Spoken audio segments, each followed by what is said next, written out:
விடுமுறைக்கோ அல்லது சுற்றுலாவாகவோ யாழ்ப்பாணத்துக்கு வரும்போது எந்த கடற்கரைக்கு போகலாம் என்று பல சந்தர்ப்பங்களில் யோசித்திருப்பீர்கள். இந்த காணொளியில் யாழ்ப்பாணத்தில் இருக்கிற சில கடற்கரைகளை உங்களுக்கு காட்ட போறேன். எதிர்காலத்தில் யாழ்ப்பாணத்துக்கு வரும்போது இந்த கடற்கரையில் எந்த கடற்கரை உங்களுக்கு பிடிச்சிருக்குதோ அந்த கடற்கரையில் போய் உங்களுடைய பொழுதை கழிக்கலாம். வணக்கம் நண்பர்களே, நான் உங்கள் நண்பன் தட்சணாமூர்த்தி பவனீசன். இந்த காணொளியில் யாழ்ப்பாணத்தில் இருக்கிற சில கடற்கரைகளை உங்களுக்கு காட்ட போகிறேன். கடற்கரைகளை பதிவு செய்கிற இரண்டாவது பகுதி காணொளி இது. முதலாவது பகுதியில் கட்கோவளம் கடற்கரையில் இருந்து காங்கேசன்துறை கடற்கரை வரையில் இருக்கிற அந்த பகுதிக்குள்ளே இருக்கிற கடற்கரைகளை உங்களுக்கு காட்டியிருந்தேன். இந்த காணொளியில் கீரிமலை கடற்கரையில் இருந்து அப்படியே பயணம் செய்து அங்கால என்னென்ன கடற்கரைகள் இருக்கோ அதையெல்லாம் உங்களோடு பகிர்ந்து கொள்ள போகிறேன். முழுமையாக பார்த்து உங்கள் கருத்துக்களை பகிர்ந்து கொள்ளுங்கள். இதுவரை பவனீசன் என்ற இந்த யூடியூப் தளத்தை சப்ஸ்கிரைப் செய்யாதவர்கள் சப்ஸ்கிரைப் செய்து பக்கத்தில் இருக்கிற மணிபொத்தன் பெல் ஐக்கானை அழுத்தி இணைந்திருங்கள். அப்போ தான் நான் பதிவேற்றுகிற ஒவ்வொரு காணொளியும் உங்களை வந்து சேரும். அங்கே போகிறதுக்கு முதல் இதில் பாருங்க ஒரு பெரிய ஆலமரம் நிற்குது. இந்த ஆலமரத்தில் எது முதலாக நடப்பட்ட மரம், எது விழுது என்று கண்டுபிடிங்கோ பார்ப்போம். சரியா? இதில் நான் பெயர் வச்சு விடுறேன், நீங்கள் எந்த மரம்ன்றதை சொல்லுங்க. இது ஆனா, ஆவன்னா, ஈனா, ஈயன்னா, ஊனா, ஊவன்னா, ஏனா. சரியா? ஏனா வரைக்கும் பெயர் வச்சிருக்குது. இதில் எந்த மரம் முதலாக இந்த இடத்துல உருவாகி இருக்கும் என்று சொல்லுங்க பார்ப்போம். நான் சொல்லுவேன், ஆனால் நீங்கள் கருத்து பதிவு செய்யுங்க பார்ப்போம். உங்களுக்கு தெரியும் ஒன்று பார்ப்போம். முதலாவதாக கீரிமலை கடற்கரைக்கு போவோம். சரியா? நேராக போகலாம். ஆனால் இதால் போய் நகுலேச்சரம் கோயிலையும் காட்டிக்கொண்டு கடற்கரைக்கு போகிறேன். ஏண்டா இந்த பகுதிக்கு வந்து நகுலேச்சரம் கோயிலை காட்டாமல் போக முடியாததானே. சரி, நகுலேச்சரம் கோயிலினுடைய முன்பகுதி கோபுர அமைப்போட வேறுங்கோ தரமாக இருக்குது. என்ன இது? சிராப்பர் மடம், ஒரு பழமையான கட்டடம். சரி, இப்போ நாங்கள் கடற்கரைக்கு போவோம். இந்த பகுதியில் வரும்போது நல்லா இருக்குது, நல்ல குளிர்மையாக இருக்குது. முதல்ல வாகனத்தை தரிச்சு விட்டுட்டு கடற்கரைக்கு போவோம். கடற்கரைக்கு போகிறதுக்கு முதல் இந்த இடத்துக்கு நீங்கள் யாழ்ப்பாண நகர பகுதியில் இருந்து வரணுமெண்டா 2-3 சாலைகள் இருக்கும். ஒவ்வொரு வழிகளால் வரலாம். யாழ்ப்பாணம் காங்கேசன்துறை பிரதான சாலையால் வந்து இந்த கீரிமலை பகுதிக்கு வாரதுண்டா அன்னளவா 19 கிலோமீட்டர் பயணம் செய்யணும். எனவே யாழ்ப்பாண நகர பகுதியில் இருந்து 19 கிலோமீட்டர் தூரத்தில் இருக்கிற கடற்கரையை தான் இப்போ பார்க்க போகிறோம். இதில் தீர்த்தக்கேணி இருக்குது, கிரியைகள் நடைபெறுற இடங்கள், இப்படி ஒரு பெரிய மடமும் இருக்குது. நாங்கள் கடற்கரையை தானே பார்க்க வந்த நாங்கள் முதல் கடற்கரையை போய் பார்ப்போம். அதுக்கு பிறகு அந்த கேணியை போய் பார்ப்போம். உண்மையிலே இந்த இடம் ஒரு தரமான இடம். இது சுற்றுலா பயணிகளாக வாரவர்கள் வந்து இந்த ஒவ்வொரு இடங்களையும் பார்த்து ரசிக்கணும் என்று யோசிப்பார்கள் தானே. அப்படியானவர்களுக்கு இது ஒரு தரமான இடம் என்று தான் சொல்லுவேன். அப்படி பாருங்கோ, இது ஒரு கோயிலோட சம்பந்தப்பட்ட இடம் என்றதால் மிக தரமாக இந்த இடத்த அமைச்சு வச்சிருக்கிறார்கள். இப்போ நாங்கள் கடற்கரையை பார்ப்போம் வாங்கோ. நாங்கள் ஏற்கனவே ஒரு தடவை கடுமையாக கடல் கொந்தளித்து கொண்டிருந்த நேரத்தில் இந்த கடற்கரையை வந்து பதிவு செய்த நாங்கள். அந்த நேரம் எப்படி அலை அடித்ததுன்றதை நீங்கள் பார்த்துருப்பீங்க. ஆனால் இன்றைய நாளில் இப்படியே பாருங்கோ, அவ்வளோ பெரிய அலை அண்டு இல்லை, சாதாரணமான ஒரு தோற்றத்தில் இருக்குது. இந்த பகுதியில் பாருங்க நிறைய பாறை அமைப்புகள் இருக்குது. சரியா? இப்படியே பாருங்கோ, கருங்கல்லும் கொண்டு வந்து போடப்பட்டிருக்குது. அதை விட இந்த கடலுக்குரிய பாறை அமைப்புகளும் இருக்குது. அடுத்தது இந்த கடலுக்குள்ளே இறங்கி குளிக்க முடியுமான்னு கேட்டால் எனக்கு அது தெரியலை. சில பேர் சில சந்தர்ப்பங்களில் குளித்து பார்த்துருக்கேன். ஆனால் கூடுதலாக இங்கே வார எல்லாருமே அந்த கேணியில் தான் குளிப்பார்கள். அது பாதுகாப்பானதும் அதை விட பக்தி ரீதியாக அவர்கள் அதைத்தான் விரும்புகிறார்கள். புகைப்படம் எடுக்கிறதுக்கு மாலை வேளையில் சிறப்பான ஒரு இடம் என்று தான் நான் இந்த இடத்த சொல்லுவேன். இந்த கேணியினுடைய அமைப்பை பாருங்கோ. இங்கே பயன்படுத்தப்பட்டிருக்கிற அந்த கட்டட வேலை இருக்குல்ல, அது சத்தியமாக சொல்கிறேன்னு அவ்வளவு சிறப்பாக இருக்குது. இப்போ இந்த இடத்துல பார்த்தீங்களா கருங்கல், அதே மாதிரி அப்படியே அங்கே பாருங்கோ இந்த ஒரு முந்தி பழைய காலத்தில் பெரிய வெட்டுக்கிணறுகள் இருக்குல்ல, அதனுடைய உள் தோற்றம் எல்லாம் இப்படித்தான் இருக்கும். அந்த கிணத்தை பார்க்கவே நல்லா இருக்கும். அது புதுசாக ஒரு கிணறு வெட்டி கல்லை கட்டின பிறகு பார்க்க நல்லா இருக்கும். அது கொஞ்ச காலம் போக பாசியெல்லாம் பிடிச்சி வந்துடும். கூடுதலாக அந்த கல்லால் உள்ளுக்கு வட்டமாக கட்டுவார்கள். ஆனால் இப்போ வெட்டுக்கிணறு இங்கே இருக்குது, எல்லாமே குழாய் கிணறு தான். வாங்கோ, இதுதான் கேணி. கூடுதலாக இங்கே வாரவர்கள் இந்த கேணிக்குள்ளே இறங்கி குளிச்சுட்டு தான் போவார்கள். சரியா? இந்த கேணி அமைப்பும் நல்லா இருக்குது. நாங்கள் பிரதானமாக கடற்கரையை தான் பார்க்குறோம். நிறைவாக இந்த கடற்கரையை பற்றி சொல்கிறதுண்டா ஒரு தரமான இடம். எங்களுடைய ஈழத்தில் இருக்கிற பஞ்ச ஈச்சரங்களில் ஒன்றான நகுலேச்சரம் கோயிலுக்கு வாரவர்கள் இந்த கடற்கரைக்கும் வந்து போவார்கள். நிறைய பேர் வருவார்கள். கேணியில் வந்து குளிக்கிறது ஒரு பக்கம், அதை விட இந்த கூடுதலாக கிரிகைகள் நடக்கிற நேரத்தில் எல்லாம் நீங்கள் வந்து பார்ப்பீர்களாக இருந்தால் நிறைய பேர் இதில் ரெண்டு புகைப்படம் எடுக்கிறது எல்லாம் பார்க்க முடியும். சரி, இதுதான் கீரிமலை கடற்கரை பகுதி. மணல் தரையோட இல்லை, இந்த கடற்கரைன்னா மணலாக இருக்குமே அப்படி இல்லை, அதே பாறை அமைப்பாக தான் இருக்குங்க. பாருங்கள், தூரத்தில் கண் கட்டிய தூரம் வரைக்கும் அதே பாறை அமைப்பாக தான் இருக்குது. அதில் ஒரு கிறிஸ்தவ தேவாலயம் ஒன்று இருக்குது பாருங்க, தெரியுதா? கடற்கரையோடு இருக்குது. அப்படியே அங்கே பாருங்கோ, கீரிமலை நகுலேச்சரம் கோயிலினுடைய கோபுரம் தெரியுது. சரியா?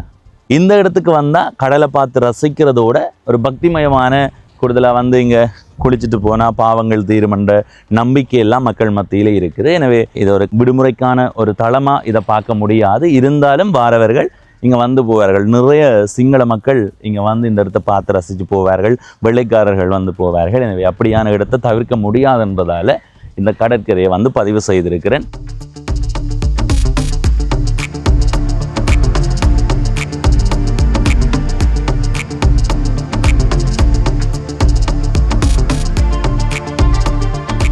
இப்போ இங்கே இருந்து அடுத்த கடற்கரைக்கு போவோம், வாங்குவோம். அடுத்த கடற்கரை எதுன்னு தெரியாது. நாங்கள் பயணம் செய்து போகும்போது எந்த கடற்கரை உங்களுக்கு பொருத்தமாக இருக்குமோ அதை பதிவு செய்கிறோம். இப்போ நாங்கள் இதால் தான் பயணம் செய்ய போகிறோம். இது பருத்தித்துறை, வெல்வெட்டித்துறை, காங்கேசன்துறை, பொன்னாலை பிரதான சாலை. இப்போ நான் பயணம் செய்கிற இந்த வீதியில் இரண்டு பக்கம் பாருங்கோ, திக்காண்டாலும் நிறைய மரங்கள் நிற்குது. அதில் இப்படி பயணம் செய்து போகும்போது உங்களால் அதை அவதானிக்க முடியும்.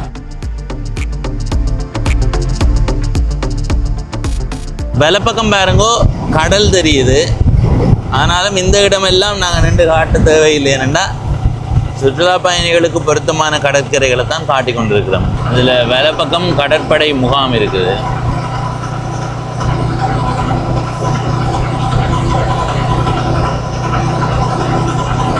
இதில் பாருங்க, ஒரு கிறிஸ்தவ தேவாலயம் இருக்குது. இந்த தேவாலயத்தினுடைய அமைவிடம் உண்மையாகவே சிறப்பு, தரம்னு தான் சொல்லுறேன்.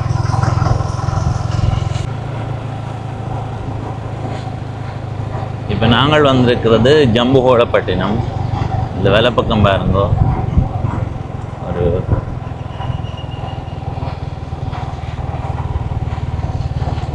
விகாரம் இருக்குது.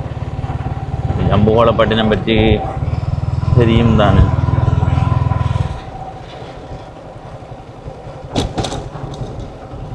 அதில் நிற்கிறத யார் சொல்லுவான்? இந்த இடமும் நல்ல வடிவான இடம். கடற்கரைக்குள்ளே வராது, இருந்தாலும் மேலோட்டமாக காட்டி கொடுக்குது. நான் இப்போ ஜம்புகோளப்பட்டினத்தில் நிற்கிறேன். கடற்கரையை தான் காட்டுறதுக்கு பயணம் செய்து கொண்டு இருக்கிறேன். இதால் போகும்போது இந்த இடத்தையும் காட்டிப்பட்டு போவோம்னு தான் நின்று நான். அதில் பாருங்கோ, ஒரு பெண்ணினுடைய உருவம். இது யாருன்னு தெரிஞ்சிருக்கும் உங்களுக்கு. அதாவது இது இங்கே சொல்லப்படுறது என்னென்னா, சங்கமித்தை வெள்ளரசு கிளையோட இங்கே தான் வந்து இறங்கி இருக்கிறா. சரியா? படகு அமைப்பு இருக்குது. சரி, ஆனால் இந்த தோற்றம் பார்க்குறதுக்கு நல்லா இருக்குது, நல்ல வடிவாக இருக்குல்லன்னு. அந்த கரை பகுதியை பாருங்கோ, மண் இடிந்து வரக்கூடாதுன்றதுக்காக வலை போட்டு அதுக்குள்ளே கல் போட்டு எவ்வளோ பாதுகாப்பாக வச்சுருக்கணும். அப்போ இதே மாதிரி எல்லா இடங்களையும் பாதுகாக்கிறதுக்கான முயற்சி செய்யப்பட வேண்டும். செய்யப்படுமானு தெரியல. இந்த இடத்துல எல்லாம் பார்த்தீங்களா அவ்வளோ பாதுகாப்பாக மண் இடிஞ்சு இந்த பகுதியை சேதப்படுத்தாத மாதிரி அமைச்சு வச்சிருக்கணும். மதத்தை பரப்புறதுக்காகத்தான் சங்கமித்தை இங்கே வெள்ளரசு கிளையோட வந்ததாக சொல்லப்படுது. மதம் மட்டும்தான் பரப்பப்பட்டிருக்கான்னு கேட்டால் அதில் பாருங்கோ, தம்ப கொலபடுன என்ற ஒரு சிங்கள சொல் இங்கே பயன்படுத்தப்பட்டிருக்குது. நாங்கள் ஜம்புகோளப்பட்டினம் வந்து வாயில் சொன்னாலும் அதில் அப்படி ஒன்று தெரியலை. சரி, நாங்கள் இப்போ அடுத்த கடற்கரையை நோக்கி போவோம், வாங்கோ. இதில் பாருங்கோ, ஒரு சிவன் சிலை வைக்கப்பட்டிருக்குது. இங்கேயும் கூடுதலாக வந்து போவார்கள்.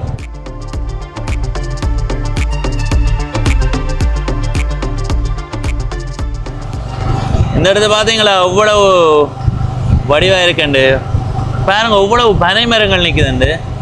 இதில் இருக்கிறது பொன்னாலை வரதராஜ பெருமாள் கோயில். பாருங்க, கடற்கரையை பார்க்க போகிற நேரத்தில் ஒரு சிறப்பான காட்சி. பனைமரம், மாடுகள் பார்க்கவே நல்லா இருக்கு.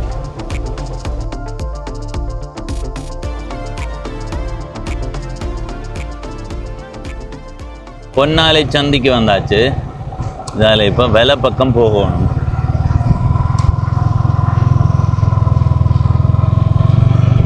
இப்படி இதால் பயணம் செய்து 6.2 கிலோமீட்டர் தூரம் பயணம் செய்தால் ஒரு கடற்கரைக்கு போகலாம். அங்கே போய் காட்டுறேன். இந்த பாதை எப்படி இருக்குன்னு பாருங்க, நல்லா இருக்குல்லோ.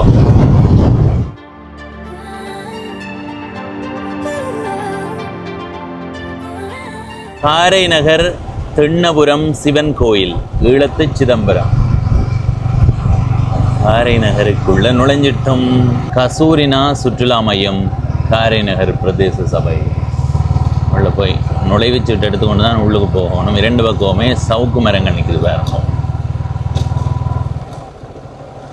இதில் பாருங்க, துவிச்சக்கர வண்டிக்கு 50 ரூபா மோட்டார் சைக்கிள், 100 ரூபா முச்சக்கர வண்டி, 200 ரூபா கார், 500 ரூபா வேன், 800 ரூபா மினி பஸ், 1500 ரூபா பஸ், 1500 ரூபா. வாகன தரிப்பிடத்துக்கான செலவு எப்படி இருக்குன்றதை உங்களோட கருத்தாக சொல்லுங்க. இப்போ நாங்கள் கடற்கரையை நோக்கி போகிறோம். உண்மையாகவே இந்த கடற்கரைக்கு போகிற வீதியால் பயணம் செய்யும் போதே நல்லா இருக்குது.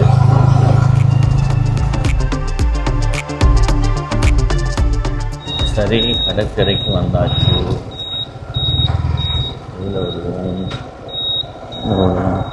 யாழ்ப்பாண நகர பகுதியில் இருந்து 21 கிலோமீட்டர் தூரத்தில் இந்த கசூரினா கடற்கரை இருக்குது. காரைநகரில் இருக்குது. அப்படியே திரும்பி பாருங்க, அதில் சாப்பாட்டு கடை இருக்குது. அப்படியே சொல்லண்டு பார்த்தா இங்காலேயுமே சாப்பாட்டு கடைகள் இருக்குது. இப்போ நாங்கள் இதில் இருந்து கடற்கரை பக்கம் போய் வருவோம். சவுக்கு மரங்கள், அடுத்தது இந்த பாதையை பாருங்க, பாதை சிறப்பாக போடப்பட்டிருக்கு. புத்தரை நல்லா இருக்குது, மணல் தரை நல்லா இருக்குது. ஏற்கனவே 5 கடற்கரையை காட்டியிருந்தேன். இது 7வது கடற்கரை. இன்றைக்கி இது 2வது கடற்கரை. பார்த்ததுலேயே இந்த கடற்கரைக்கு வந்த உடனே இது சுற்றுலாவுக்கு ஏற்ற மாதிரி ஒரு கடற்கரை என்ற உணர்வு வருது. அவ்வளவுத்துக்கு சிறப்பாக இங்கே அமைக்கப்பட்டிருக்கு. வாங்குவோம், அந்த கடற்கரையை போய் பார்ப்போம். அப்போது பாருங்க, படகு சவாரி, படகுல அப்படியே போய் கடலை சுற்றி பார்த்து கொண்டு வர மாதிரி இருக்கும். அந்த பகுதியில் பாருங்கோ எல்லைப்படுத்தப்பட்டிருக்குது. அடுத்தது இந்த பகுதியில் பாருங்கோ படகு சவாரிக்கு ஏற்ற மாதிரியான இடம். சரியா, இந்த பக்கம் பாருங்கோ திகதிக்கான இடங்களில் பாறை அமைப்பும் இருக்குது. அடுத்தது இங்கால திரும்பி பாருங்கோ, எப்படி நல்லா தான் இருக்கு. என்ன படகு சுற்றி பார்க்குறதுக்கு நார்மல் ரவுண்டாண்டா 3 கிலோமீட்டர் போய் வருவோம். அதுக்கு 3000 ரூபா. ஒரு மணித்தியாலம் போய் நின்று குளிக்கணும். எங்கே குளிக்கிற இடங்கள் அந்த அந்த இடத்துல இருக்குது, நல்ல மணல். அங்கால தெரியுது, வேலைக்கு அந்த பக்கமாக தெரியுது ஒரு கருப்பான இடம். அங்கே போய் குளிக்கலாம். ஒரு மணித்தியாலம் நின்று குளிக்கலாம். அதுக்கு எவ்வளவு? அதுக்கு 7000 ரூபா. மொத்தமாக எத்தனை பேர் போகலாம் ஒரு படகுல? ஒரு படகுல 10 பேர் போகலாம். அப்போ ஒரு ஆளுக்கு 700 ரூபா வருது. ஒரு ஆளுக்கு 700 ரூபா வருது. அதை விட நாங்கள் அந்த அந்த அதில் 700 ரூபா பிரதேசவை கட்டுவோம். அப்போ எங்களுக்கு 6300 ரூபா தான் மீதி வரும். அது சரி. ஒரு ரன்னோடுனா அப்படி கட்டுறது. இப்போ 3000 ரூபா ரன்னோடு இந்த போட்டு அது 10 நிமிஷத்துலேயும் பெறலாம். அவையில் கொஞ்சம் சிலோ பண்ணி வரணுமெண்டா காமனத்தியாத்துலேயும் பெறலாம். அதுக்கு 3000 ரூபா. சரி. அதுக்கு 300 ரூபா கட்டுவோம். இங்கேருந்து லைட் ஹவுஸ் பக்கம் போய் வர்றது, அது 30 நிமிஷம், அரை மணித்தியாலும் பிடிக்கும். சிலோவில் போய் வரேன்னா அரை மணித்தியாலும் பிடிக்கும். ஸ்பீட்டாக வரேன்னாலும் பெறலாம். அதுக்கு 7000 ரூபா. அங்கே 7000 ரூபா. இந்த குளிக்கிறதுக்கும் 7000. அது ஒரு மணித்தியாலும் போட்டு அங்கேயே நிற்கும். குளிக்காதாக்கள் போட்டுக்கு இருக்கலாம், குளிக்கிறாக்கள் குளிச்சுட்டு குளிக்காதாக்கள் இருக்கலாம். முழங்கால தண்ணியில் விடுவோம். இடுப்பளவு இந்த அளவு தண்ணியாக மட்டும் விடுவோம். அதுக்கு மேலே விட மாட்டோம். நீங்கள் போராக்கள் மட்டும் தான் போராக்கள் உங்களோட ஃபேமிலியோடு நின்று குளிச்சுட்டு இதெல்லாம் வரும். இது எந்த நாட்களில் கூடுதலாக இங்கே ஆக்கள் வருவீங்க? ஞாயிறுன்னா இங்கே ஸ்கூல் லீவுன்னு சொன்னால் இலங்கையில் இருக்கிற ஆக்கள் அநேகமான ஆக்கள் இந்த பீச்சுக்கு வருவாங்க. ஆனால் எனக்கு தெரிஞ்சு யாழ்ப்பாணத்திலேயே ஒரு முக்கியமான கடற்கரை என்ன இது, முதலாவது கடற்கரைன்னா இதைத்தான் சொல்லலாம். ஏன்னா அப்படித்தான் வர கஸ்டமர் சொல்லலாம். சரி ஐயா, நன்றி.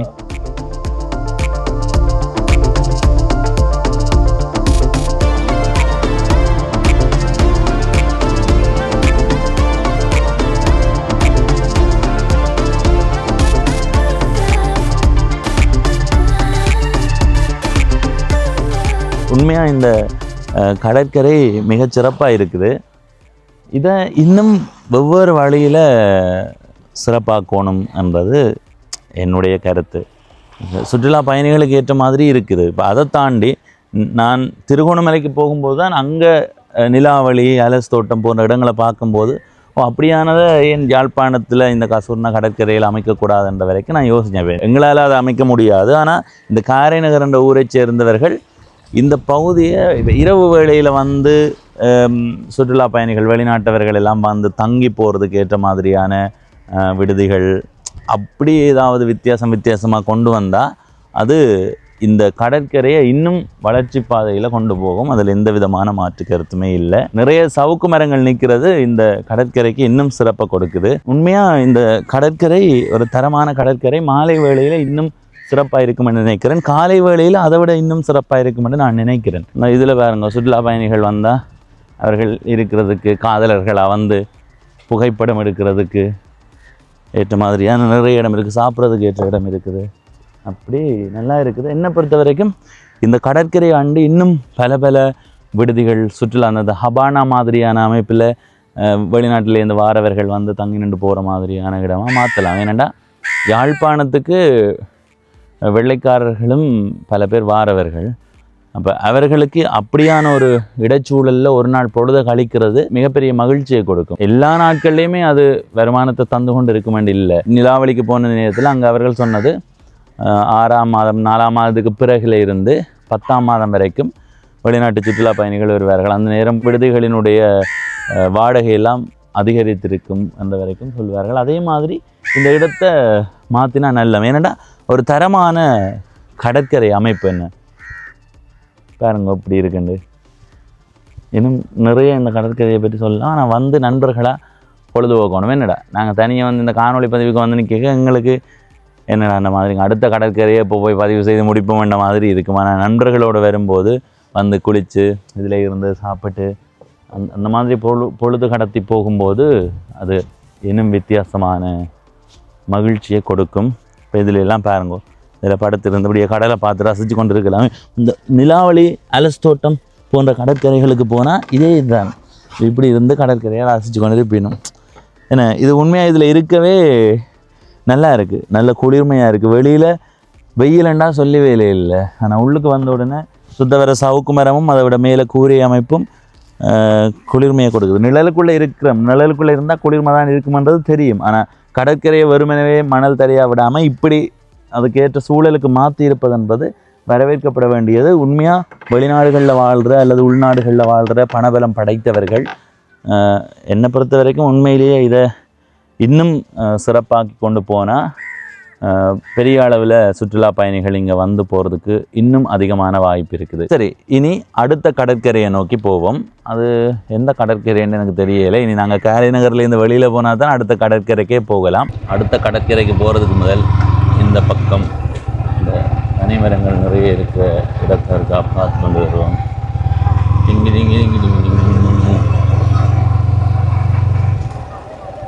இல்லை இடப்பக்கம் கடற்கரை, பரந்து கிடக்கு கடற்கரை. சரி, இப்போ நாங்கள் அடுத்த கடற்கரை நோக்கி போகிறோம். இப்போ 3ஆவது கடற்கரைக்கு வந்துட்டோம். இதில் இறங்கி காட்டையில் வீதியால் பயணம் செய்து உங்களுக்கு காட்டுறேன். சரியா, இந்த சுற்றுவட்ட பாதையால் சுற்றித்தான் போவோம்.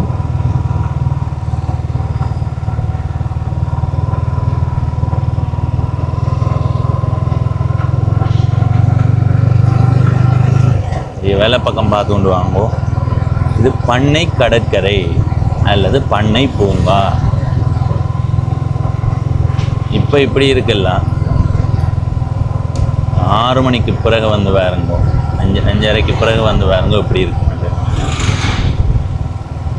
இந்த தோற்றம் நல்ல வடிவாக இருக்குல்ல. பண்ணை கடற்கரை. அடுத்தது கரையை பாருங்கோ, நடைபாதை மாதிரி இருக்குது. அடுத்தது நிறைய மரங்கள் நடப்பட்டு உண்மையாகவே இதை பார்க்க நல்லா இருக்குது. யாழ்ப்பாண நகர பகுதியில் இருக்கிற ஒரு சிறந்த பொழுதுபோக்கும் இடமெண்டா அது இந்த பண்ணை கடற்கரை தான். அளவுக்கு அதிகமாக பொழுதுபோக்குறதுக்கு ஏற்ற மாதிரியான இடங்கள் இல்லை, இருந்தாலும் சாதாரணமாக வந்து கொஞ்சம் நேரம் கழித்து போகலாம். இந்த பக்கம் பாருங்கோ நடைபாதை, இப்படியே நேர பாருங்கோ மரங்களை. போய் திரும்பி மீண்டுமே இந்த சந்தை பகுதிக்கு வந்துட்டோம். இதில் இடப்பக்கம் திரும்பணும். இடப்பக்கம் பாருங்கோ, இதுதான் பண்ணை பூங்கா. இதில் வேலை பக்கம் அங்கே நாகபூசணி அம்மன். இதுதான் பண்ணை கடற்கரை. இந்த கடல் போய் குளிக்கிறதுக்கு ஏற்ற இடமான்னு கேட்டால் இல்லை.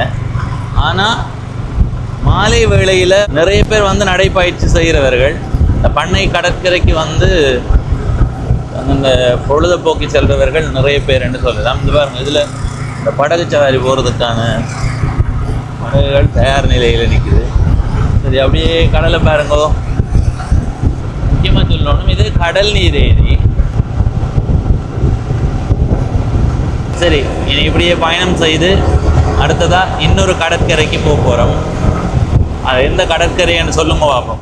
யாழ்ப்பாணம் நகரப்பகுதியிலிருந்து யாழ்ப்பாணம் ஊர்காவற்துறை வீதியால் வரும்போது இந்த இடத்துல பாருங்க எழுதியிருக்கு சாட்டி கடற்கரை.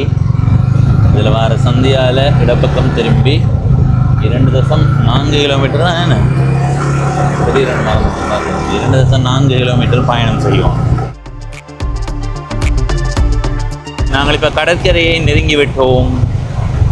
ஆனால் சுற்றுலா பயணிகள் வந்து நிற்கிற இடத்துக்கு இன்னும் கொஞ்சம் தூரம் போகணும். இடப்பக்கம் பாருங்கோ கடல்.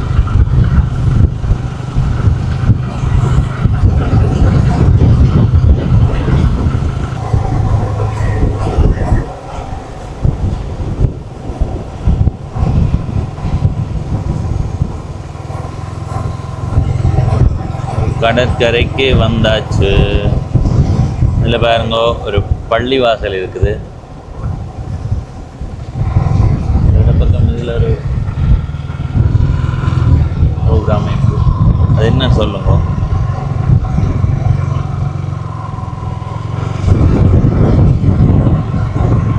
இந்த கடற்கரையை பாருங்கோ. இந்த கடற்கரை ஒரு வடிவான கடற்கரை தான். ஆனால் இங்கே ஒரு சின்ன குறை ஒன்று இருக்குது. அது நிறை. ஆனால் குளிக்க வாரவர்களுக்கு, சுற்றுலா பயணிகளை வாரவர்களுக்கு அது இல்லாமல் இருந்தால் நல்லா இருக்கும், உணர்வை கொடுக்கும். அதில் படகுல போகிறதுக்கான வாய்ப்பு இருக்குது. இதுதான் சாட்டி கடற்கரை. இந்த கடற்கரையில் பாருங்கோ நிறைய சவுக்கு மரங்கள் நிற்குது. அப்படியே கடலையும் பாருங்கோ. அதில் ஏறி போய் அப்படியும் பார்க்கலாம். என்ன கடலை அப்படி அதில் பார்த்துட்டு வருவோம், ரசிச்சு போட்டு வருவோம். இதில் ஏறி பார்ப்போம் வாங்கோ. படகுல போய்க்க இதால் வந்து தான் ஏறி போகிறது. படகுலையும் போகலாம். அடுத்தது என்ன கடற்கரையை பாருங்கோ. இதுக்குள்ளேயும் வந்து குளிக்கிறவர்கள் தான். ஆனால் அந்த கரையை வருது பாருங்கோ. அதில் ஒரு தாவரம். இந்த தாவர இலைகள் வந்து இந்த இதுக்குள்ளே பாருங்கோ இப்படி இருக்கும். அதனால தான் இந்த கடற்கரைக்கு மக்கள் வாரது குறைவு. அப்படி இல்லைன்னா இந்த கடற்கரை உண்மையிலே நல்லா இருக்கும் பாருங்க. அதில் சுற்றுலா பயணிகள் வந்து இருக்கிறதுக்கு ஏற்ற மாதிரியான இடங்கள் அமைக்கப்பட்டிருக்குது. அடுத்தது இங்கே பாருங்கோ சவுக்கு மரம் நடப்பட்டிருக்குது. இதில் இருக்கிறதுக்கான இருக்கை அமைப்புகள் கீழே இருக்குது. வந்து கொஞ்சம் பொழுதுபோக்கி போகிறதுக்கு பொருத்தமாக இருக்கும். மற்றபடி இதுக்குள்ளே குளிக்கிறதுல கொஞ்சம் சிரமம் இருக்கும். ஏன்னா அந்த பாருங்க, உங்களுக்கு சொல்ல விளங்குதான் நான் என்ன சொல்கிறேன்ண்டு. அந்த அதில் பாருங்க எவ்வளோ ஒதுங்கி இருக்குன்னு பாருங்க, விளங்குதா? இப்போ குளிக்க தொந்தரவாக இருக்கும். எனக்கு ஞாபகம் இருக்குது, நான் எங்கள் குடும்பம் சார்ந்து வரும்போது இந்த கடற்கரைக்கு வந்த நாங்கள் அந்த நேரம் பெரிய டியூப் இருக்குல்ல, அதுக்குள்ளே காத்தடிச்சு போட்டு அதில் இப்படி படுத்திருந்து மிதக்கிறது.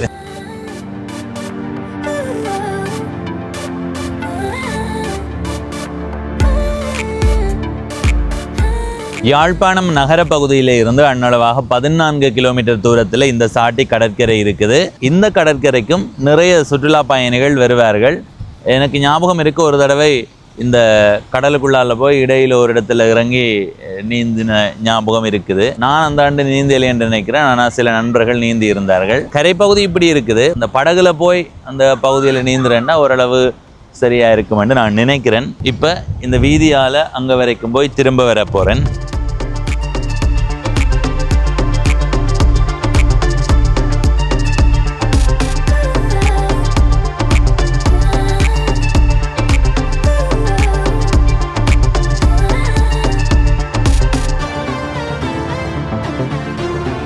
சரி மக்களே, இன்றைய நாளில் இந்த காணொளியில் யாழ்ப்பாணத்தில் இருக்கிற முக்கியமான 4 கடற்கரைகளை காட்டியிருக்கிறேன். கீரிமலை கடற்கரை, கசூர்னா கடற்கரை, பண்ணை கடற்கரை, சாட்டி கடற்கரை. இந்த 4லையுமே உங்களுக்கு எது பிடிச்சிருக்கு, எது மிக பொருத்தமானதாக இருக்கும்ன்றதை உங்களுடைய கருத்தாக பகிர்ந்து கொள்ளுங்க. காட்டின கடற்கரைகளில் எங்கெங்கே என்னென்ன குறை இருக்குது, எதை திருத்தினா அந்த கடற்கரை இன்னும் சிறப்பாக மாறும் என்று நீங்கள் நினைக்கிறீர்களோ உங்களுடைய கருத்தை பகிர்ந்து கொள்ளுங்க. இது யாழ்ப்பாணத்தில் இருக்கிற கடற்கரைகளை பதிவு செய்கிற 2வது காணொளி. 1வது காணொளி பார்க்காதவர்கள் அந்த காணொளியையும் பார்த்து யாழ்ப்பாணத்தில் இருக்கிற கடற்கரைகளை தெரிஞ்சு கொள்ளுங்க. இப்போ இந்த காணொளியில் இருந்து விடைபெறுகிறேன். இதுவரை பவனீசன் என்ற இந்த யூடியூப் தளத்தை சப்ஸ்கிரைப் செய்யாதவர்கள் சப்ஸ்கிரைப் செய்து பக்கத்தில் இருக்கிற மணிபொத்தன் பெல் ஐக்கானை அழுத்தி இணைந்திருங்கள். அப்போ தான் நான் பதிவேற்றுகிற ஒவ்வொரு காணொளியும் உங்களை வந்து சேரும். நன்றி, வணக்கம்.